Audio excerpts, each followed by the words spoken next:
கொழும்பு சைவமங்கையர் வித்தியாலயத்தின் இந்து மன்றம், தமிழ் இலக்கிய மன்றம், நுண்கலை மன்றம் இணைந்து நடத்திய அகநகை கலை விழா கடந்த 2ஆம் திகதி சனிக்கிழமை கொழும்பு ராமகிருஷ்ண மிஷன் மண்டபத்தில் நடைபெற்றது.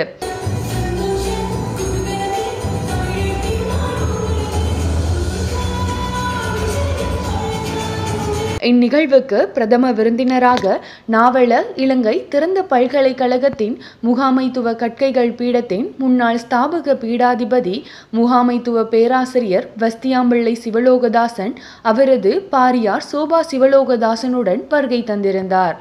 மேலும் சைவமங்கையர் கழக தலைவியும் வித்தியாலய முகாமையாளருமான மாலா சபாரத்னம், வித்தியாலய அதிபர் அருந்ததி ராஜா விஜயன், கொழும்பு ராமகிருஷ்ண மிஷன் தலைவர் அஸ்ராத் மானாந்தாஜி மகராஜ், சிரேஷ்ட சட்டத்தரணி ஜெயந்தி வினோதன் முதலானோர் இந்த நிகழ்வில் கலந்து கொண்டனர்.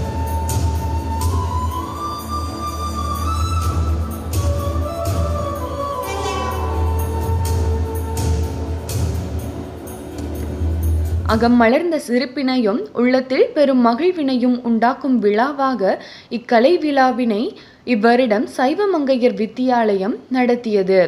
கண்களுக்கும் செவிகளுக்கும் இனிமையை, இன்பத்தை, மனதில் பலவித உணர்வலைகளை ஏற்படுத்தும் வகையில் இந்த அகநகை மேடையில் பல்வேறு கலை நிகழ்ச்சிகள் நடைபெற்றன.